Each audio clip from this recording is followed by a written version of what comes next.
comment, d'après vous, retrouver l'envie de participer au mouvement du monde? Je pense que d'abord, il faut se sentir concerné. Pour se sentir concerné, il faut avoir une certaine compassion, c'est-à-dire un jugement du cœur, ce qu'on appelle le jugement du cœur. On regarde les autres, on regarde l'État. Il y a aussi une question d'expérience, aussi une question d'âge. Je pense que quelqu'un qui a une certaine expérience peut voir comment était le monde avant, comment il est maintenant, et en regardant une sorte de courbe logarithmique, se dire comment il va devenir. Donc s'inquiéter déjà, s'inquiéter et participer au mouvement du monde. Comment obéir à une autodiscipline? Alors, personnellement, je pense qu'il faut faire un schéma. Il faut déjà se projeter dans l'avenir, déjà avoir un but. Et une fois qu'on a un but, on fait différentes marches. Première marche, deuxième marche. C'est le principe, si je veux sauter à 20 mètres, il faut d'abord que j'arrive à sauter à 1 mètre.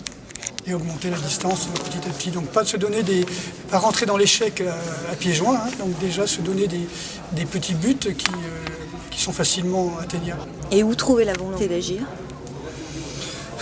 Faut trouver la volonté, pareil, hein, au fond de soi-même. Si je prends mon exemple, je me suis dit, si je m'entraîne, je vais me perfectionner. Si je me perfectionne, je perfectionne ma descendance. Donc déjà, il faut un but. Il faut un but, et pas forcément un but pour soi, mais un but pour l'avenir de l'espèce, pour l'avenir du monde, pour l'avenir de l'humanité. Je prends toujours cet exemple des Coréens, des Nord-Coréens, quand ils ont vu les Américains arriver chez eux, ils sont tout de suite combattus, mais ils combattaient à -40 avec des petites baskets. Et donc ils n'avaient plus de mains, plus de pieds quand les Américains les ont arrêtés. Les Américains leur criaient lâchez vos armes, mais ils ne pouvaient pas parce que les mains étaient bloquées, étaient fondues avec le gel sur les mosquitos, sur les petits fusils en acier. Et les Américains les tiraient comme des lapins parce qu'ils ne comprenaient pas pourquoi ils ne lâchaient pas leurs armes. Et donc l'explication a été que dans leur philosophie, les sino-coréens, on va dire, coréens, et il y avait des Chinois aussi qui voulaient empêcher le capitalisme d'arriver chez eux. Et donc le principe, c'est de mourir pour l'espèce qui va suivre, mourir pour nos descendants, prêt à se sacrifier pour nos descendants. Je pense que l'autodiscipline, tout ça, ça mène aussi qu'on va mener une vie dure pour que nos enfants aient une vie beaucoup plus facile. Je pense que toute l'humanité a fonctionné comme ça, sauf depuis les années 50 en France, on va dire. Parce que la société... La société s'est ramollie, on leur a dit que tout était facile, que l'argent achetait tout, qu'à chaque problème il y avait un médicament ou une fuite dans la drogue, dans les sucreries, dans les cigarettes, dans les fêtes. Enfin, il y a tout un côté, vous avez un problème, vous échappez au problème au lieu de le résoudre. Enfin, je l'ai vécu vraiment comme ça, j'ai vécu dans les années 70, cette transformation qu'il y a eu dans le monde, où, je prends souvent cet exemple, nous on allait dans les petites épiceries pour manger du caramel ou un carambar, et quand il y a eu les premières copes, c'était même pas des supermarchés, c'était des petites copes, il y avait des caramels par paquet de 100, des carambars par paquet de 10, il y avait 10 tablettes de chocolat différents, on ne comprenait pas. Et maintenant, vous avez une centaine de tablettes de chocolat différents, c'est toujours du chocolat avec du sucre, une centaine de tablettes de chocolat. Vous avez des Bounty, des Mars par paquet de 50, c'était inconcevable dans les années 50-70. Et mon grand-père, même quand il me voyait manger une chocolatine, il me dit c'est pas de la nourriture, ça, pourquoi tu manges ça? C'est pas de la nourriture. Imaginez-vous maintenant, devant un McDo ou devant des barres chocolatées, etc. Pour lui, ce qui ne sortait pas de la terre, c'était pas de la nourriture. Donc c'est individuellement que certains se soucient de l'avenir de l'humanité, mais ceux qui sont censés gérer la société, eux, de toute évidence... Ils se soucient d'eux. De toute façon, quand on rentre en politique, on se soucie de soi. Je pense que les premiers militants, les militants de base sont vraiment peut-être altruistes, peut-être compassionnels, mais ceux qui sont à la tête, à mon avis, ils ont des problèmes. De toute façon... L'analyse a été faite, quelqu'un qui se met à vouloir avoir un haut rôle en politique, c'est une pathologie, quoi. C'est quelqu'un qui n'est pas sûr de lui, qui a été frustré quand il était enfant, c'est quelqu'un qui veut dominer, et c'est quelqu'un qui se sent supérieur, c'est un mégalomane, c'est un mythomane, c'est rare de trouver des gens équilibrés. et qui se soucie de la base. Que s'ils se souciaient de la base, ils connaisseraient le prix d'un ticket de métro, d'une baguette ou du SMIC, ne serait-ce que du SMIC. Je pense que les Guignols faisaient le tour de l'Assemblée nationale, bien sûr, en demandant à leurs marionnettes combien était le SMIC. Il y a quelqu'un qui avait dit 30 000 euros, je ne vois pas comment on pourrait vivre avec moins. Vous voyez, donc ça devient là. Quelqu'un vous dit, un homme politique aujourd'hui va vous dire c'est 3 000 euros le SMIC, parce qu'il ne s'imagine même pas à moins de 6 000 euros déjà comment on pourrait vivre. Donc c'est des gens qui sont complètement à côté de la réalité. Ils sont déconnectés de la réalité et ils vivent dans leur monde, pour leur monde. Il n'y a qu'à voir dernièrement les assemblées nationales qui se votent des lois d'impunité, des lois comme les congés payés ou des augmentations. C'est incroyable, ils vivent pour eux, vraiment pour eux. Comment des choses qui semblent irréalisables peuvent-elles être menées à bien? Alors d'abord, il faut y croire. Et c'est pas parce que personne n'a essayé que c'est impossible, c'est pas parce qu'on nous a pas dit que c'était possible que c'est impossible. Je pense que d'abord il faut visualiser. Je pense qu'il faut visualiser d'abord un monde meilleur. Il faut se donner l'autorisation de croire à ce monde meilleur. Il faut vraiment l'imaginer, le conceptualiser et faire des étapes. Je pense qu'il faut commencer à faire des étapes. Ça me rappelle la Belle Verte, justement, où on parlait qu'on a commencé à faire des procès au grand lobby pharmaceutique, industriel, etc., aux hommes politiques et tout. Je pense que déjà, il faut arriver à avoir un monde où chacun peut être responsable et libre de sa vie. Il faut repenser la société et penser que c'est possible. Faut-il lutter contre la flemme? Alors là, ça dépend ce qu'on appelle la flemme. Par exemple, si j'avais eu la flemme, j'aurais pas attrapé froid. Vous voyez. Donc le principe, c'est la flemme, c'est simplement, ça peut être interprété comme un avertissement du corps qui dit non, t'en as assez fait, c'est bon. La flemme, c'est pas un manque de volonté, ça peut être aussi le corps qui a un manque de tension parce qu'il est fatigué, il est plein d'inflammation, il a envie de récupérer. Et dans ce cas-là, ce n'est pas péché, entre guillemets, que de se dire tiens, je me recouche, j'ai fait beaucoup d'entraînement en musculation, par exemple, et là où j'ai fait le plus de progrès, c'est le jour où je suis tombé sur un article de Muscle Fitness où justement un ancien disait il ne faut pas regarder les gens qui s'entraînent dans les salles ni leur plan de travail parce qu'ils sont shootés aux hormones, ils ont des anabolisants, donc ils ont besoin de moins de repos et personne de sain, de normal, ne pourrait suivre leur programme. Donc il disait quand vous êtes fatigué, quand vous avez faim, quand vous avez un peu la flemme, vous rentrez chez vous, vous mangez, vous vous couchez. Et là, j'ai jamais pris autant de muscles en peu de temps qu'en respectant cette sentence, on va dire. C'est une logique. Quand on est fatigué, il faut se reposer. Il ne faut pas prendre de la caféine et foncer là. Il faut savoir que tout ce qui est caféine, théine, Guronzan, Red Bull et compagnie, ce sont des masqueurs de fatigue. Et la fatigue, elle est là pour nous dire qu'on va atteindre nos limites. C'est un premier avertissement. Ensuite, vous avez les tendinites qui disent vous avez dépassé la fatigue et votre corps est hyperacidifié. Après, c'est la chute des cheveux, la chute des dents. C'est vraiment là le corps commence à manger son calcium pour désacidifier l'organisme. Donc la flemme, c'est peut-être quelque chose de très très bien. Il suffit de regarder les grands fauves. Ils ne mangent que quand ils ont faim, ils n'attaquent que quand ils ont faim. Le reste du temps, ils dorment, ils se reposent. Dans la nature, personne se lève à 5 heures du matin pour aller pointer à l'usine. La flemme, ça peut être aussi quelque chose qui vous dit le corps a besoin de cicatriser, d'éliminer les toxines, de se régénérer énergétiquement parlant. Très bonne réponse. Je suis pour la flemme. Comment sortir d'une habitude? D'une mauvaise habitude, enfin d'une habitude, oui. Alors comment sortir d'une habitude? Alors, si je vous parle en tant que thérapeute en relation d'aide en toxicologie, par exemple, on vous dit qu'il faut arrêter tout de suite. Voilà, c'est tout. Il faut jeter le produit, faut jeter la mauvaise habitude, faut sortir du milieu qui vous a donné cette habitude, c'est le plus important. On dit par exemple quelqu'un qui veut arrêter de fumer, il faut qu'il change son trajet carrément pour rentrer chez lui.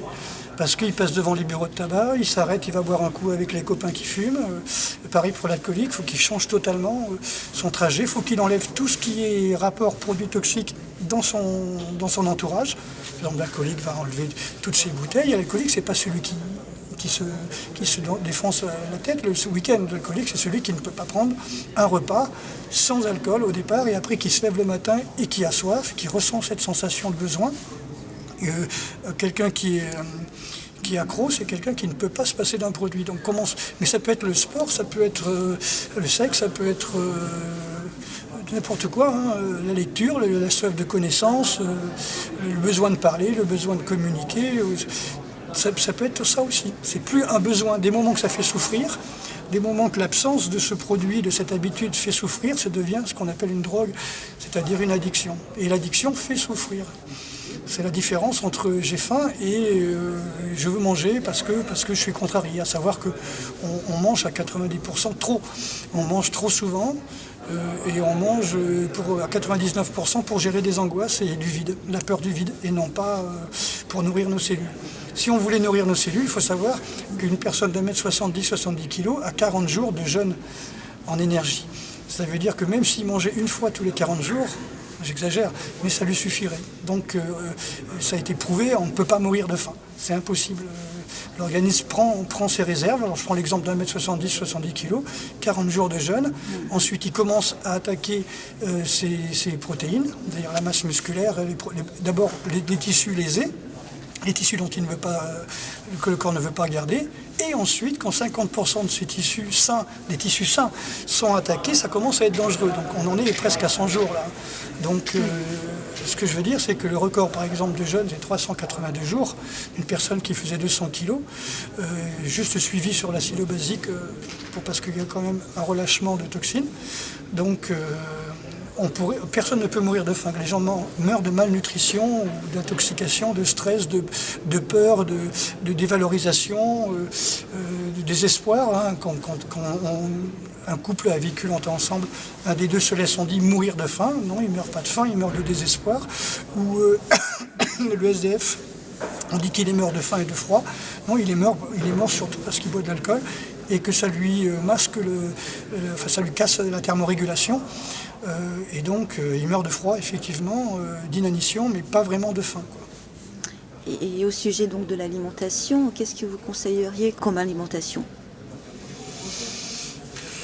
Ça dépend d'où on part. Si je prends un obèse, par exemple, et je lui dis tu fais comme moi, tu manges une fois par jour, que le soir et que des fruits, il va péter les plombs. Donc, je pense que on ne peut pas conseiller une alimentation. Il faut vraiment suivre une personne de A à Z en lui demandant son ressenti. Déjà, le petit déjeuner ne sert à rien. Qu'on soit gros, qu'on soit maigre, le petit déjeuner ne sert strictement à rien, dans le sens où on est en résistance insuline. Quand on se lève le matin, on est sous cortisol, hein, donc en résistance insuline, tout le sucre qu'on va manger va se stocker. Tant qu'on est sous cortisol, on est sous stress, donc on peut pousser vers l'adrénaline si on est sous circuit cortisol et qu'on est un petit peu tendu. Donc à savoir que nous sommes des proies, nous sommes des singes nus. Donc dans la nature, quand le singe voit la lumière du jour, il va se libérer, aller aux toilettes, et après il va se cacher dans un arbre en attendant que les prédateurs aient mangé. Donc on a hérité de ça, parce que c'est pas parce qu'on mange comme ça des petits déjeuners depuis 100 ans que 30 millions d'années d'évolution vont changer comme ça en l'espace d'un siècle. Donc le petit déjeuner est très très récent, et en plus chez la plèbe, hein, c'est-à-dire chez le français moyen, le petit déjeuner, ça n'a pas 100 ans, quoi. Donc pour changer des habitudes, pour manger quelque chose de bien, je pense qu'il faut vraiment étudier vraiment quels sont nos besoins et savoir quels sont nos besoins, surtout psychologiques. Parce que manger parce qu'on s'ennuie, manger parce qu'on a peur du vide, manger pour gérer des angoisses, c'est très mauvais quand même. Parce que c'est pas un geste, hein. On va au distributeur, on prend un machin bourré d'aspartame, de sucre, de chocolat, enfin tout ce qui ne pousse pas sur les arbres ni dans le sol. L'organisme, il est fait depuis 300 millions d'années pour gérer des choses qui poussent dans les arbres et dans le sol. Je prends l'exemple hier sur l'autoroute, j'ai voulu essayer une boisson que je ne connaissais pas parce que je suis quand même très curieux, l'information est importante. C'était une boisson pétillante, certainement aux fruits rouges, mais bon, de chez Coca-Cola. À peine j'ai mis les lèvres dedans que tout de suite j'ai eu des acouphènes. Donc c'est quand même une pression dans le cerveau que le corps a refusé. Et j'ai toujours cet acouphène, hein. Donc il y a une inflammation quelque part de la sphère ORL, certainement, simplement en prenant une gorgée d'une boisson voilà. Qui contenait de l'aspartame. Et c'est pas psychologique, hein, c'est vraiment, il y a eu une agression, quoi. Oui. Il faut être à l'écoute de son corps. Il faut être à l'écoute. et avoir les connaissances. Déjà, il faut un bon ressenti, mais encore une fois, si on prend le ressenti d'une personne qui a fait des études, ça va être faussé. Si on prend le ressenti de quelqu'un qui mange mal, et c'est un petit peu le cas de tout le monde, quelqu'un qui est drogué au sucre ou au sel, voilà, quelqu'un qui est très fatigué va être attiré vers le sel parce qu'il a besoin d'être boosté, ou vers le sang, hein, c'est pareil. Hein. Il aura besoin de manger son hamburger parce qu'il y a du sel et du sang avec des hormones de stress de l'animal qui a été tué. Ça va le rebooster, il va dire j'en ai besoin, il va même pas dire j'aime ça, il va dire j'ai besoin de mon hamburger. J'en ai connu qui me disaient moi j'ai besoin de mon hamburger avant d'aller à la salle de muscu. Alors qu'on ne peut pas digérer et s'entraîner en même temps. Il y a un des deux qui va se bloquer, quoi. C'est les gens qui vont dans les salles et qui bâillent. Donc il faut être vraiment à son ressenti, mais il faut que le ressenti soit juste, et pour ça il faut être à l'écoute de soi, il faut se replier sur soi-même et méditer énormément. Je pense que c'est la méditation qui va remettre, par exemple, c'est bête à dire, mais le jeûne et la méditation, on va remettre les pendules à l'heure. C'est-à-dire qu'on a des curseurs qui sont à droite ou à gauche, un yin-yang, yang-yin. Non, il faut trouver d'abord quel est l'équilibre. Une fois qu'on connaît l'équilibre, on voit qu'est-ce qui est positif, qu'est-ce qui est négatif. Quelqu'un, par exemple, qui est très stressé, très tendu, il n'est pas au curseur de base. Quelqu'un qui est très mou, je prends quelqu'un qui prend de la drogue depuis très longtemps, il va être très très yin. Quelqu'un qui prend du Guronzan, du Red Bull, et qui est dans les salles de sport, qui fait du sac de frappe, il va être très très yang. Donc celui qui arrête de devenir yang, pour se retrouver à l'équilibre, il va se retrouver en danger parce qu'il n'est plus contracté. Il n'est plus sur la garde, donc il va trouver ça comme négatif de se retrouver à l'équilibre. Et quelqu'un qui est shooté du matin au soir depuis des années, mais ça peut être par des antidépresseurs, dès qu'il arrête de prendre ses antidépresseurs pour revenir à l'équilibre, il va se sentir agressé parce que c'est yang. Donc dans les deux cas, les gens se sentent agressés parce qu'en un moment, le gars se sent trop faible et trop mou, alors qu'il a l'habitude de se contracter pour se sentir fort, et l'autre, il a besoin de se décontracter pour fuir un certain stress, et le fait de revenir à l'équilibre, ça va le contracter, parce qu'il vit déjà dans l'extrême décontraction. Donc il faut un point. Et quand on jeûne et qu'on médite pendant un certain temps, je dirais au moins 10 jours, je pense que là, effectivement, on est dans le bon, on a retrouvé le bon équilibre. Il faut avoir quand même le courage de faire ça. Et c'est simplement le corps, il peut le faire. Le corps peut le faire, comme je vous dis, 1m70, 70 kg, 40 jours de jeûne, 1m70, 90 kg, 90 jours de jeûne. Donc je pense que même quelqu'un de 1m60, 80 kg, 1m60, 50 kg, on peut faire 10 jours de jeûne sans absolument aucun problème, sauf que tous les toxines vont sortir. Il faut de temps en temps prendre des tisanes pour purger, faire des lavements, etc. Il faut s'étudier, avoir le courage de dire voilà où j'en suis. Voilà, pour un alcoolique, de dire je suis malade. Tout simplement. Si un alcoolique qui ne dit pas qu'il est malade, qui ne reconnaît pas qu'il est malade, qui ne demande pas de l'aide à des gens qui s'en sont sortis, il restera toute sa vie malade. Donc les 3 conditions, c'est d'arrêter le toxique, c'est de demander de l'aide et de reconnaître qu'on est malade. Et arrêter tout de suite, parce qu'il n'y a pas de... Non, parce que, par exemple, une cigarette par jour va maintenir la nicotine, alors que 5 jours sans cigarette va entièrement enlever la nicotine. C'est simplement le fait de dire je prends un peu, même un verre, un petit verre. Et un verre, comme je disais, j'en ai parlé hier aussi, quelqu'un qui cultive son herbe et qui fume son herbe une fois par semaine, dans un côté festif, n'a rien à voir avec celui qui mélange du cannabis à du tabac, par exemple. Qui là va avoir 7 à 8 fois plus de goudron que s'il prenait une pipe d'herbe, par exemple. Voilà. Et puis ce sera pas, s'il le fait lui-même et que c'est pas de l'OGM, ça n'a rien à voir avec les saloperies qu'on trouve sur le marché. Et l'alcool, c'est pareil. Dans l'alcool, c'est de pire en pire. Ils mettent des additifs, du sucre, des trucs comme ça, jusqu'aux Américains qui ont le droit de mettre des copeaux de bois pour faire croire que c'est du vieilli en chêne, pour avoir des... Je crois même qu'en France, on met des copieurs d'exhausteurs de goût qui a goût de liège, pour donner un goût de bouchon du pain. Et ça va être la norme, comme en Belgique, où beaucoup de chocolatiers ont des problèmes parce qu'il fallait enlever la graisse de cacao, pour mettre la graisse trans, des transgéniques, des trucs saloperies qui sont dans les graisses de palme, je crois. Tout est frelaté. Donc il faut faire le point sur soi Il faut vraiment savoir où on en est, reconnaître qu'on a besoin de changer et que c'est vraiment primordial. S'imaginer, déjà se visualiser quelle pourrait être notre vie, ça c'est très important. Comment va être notre vie une fois qu'on aura changé?